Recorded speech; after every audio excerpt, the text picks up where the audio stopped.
अपराधियों का मनोबल इस कदर बढ़ गया है कि हत्यारा को गिरफ्तार करने पहुंची आरआईटी थाना पुलिस की टीम पर हमला कर दिया।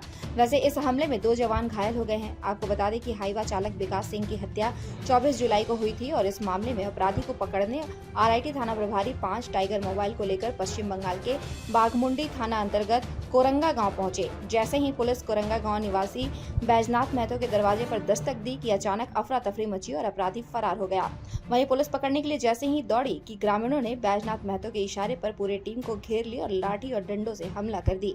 पत्थरबाजी भी होने लगी। हालांकि जान बचाकर आरआईटी थाना प्रभारी सहित 5 जवान पश्चिम बंगाल से निकल गए। वहीं बाघमुंडी थाना में बैजनाथ महतो सहित अन्य के खिलाफ पुलिस पर जानलेवा हमला करने और घायल करने के मामले में एफआईआर दर्ज कर लिया गया है।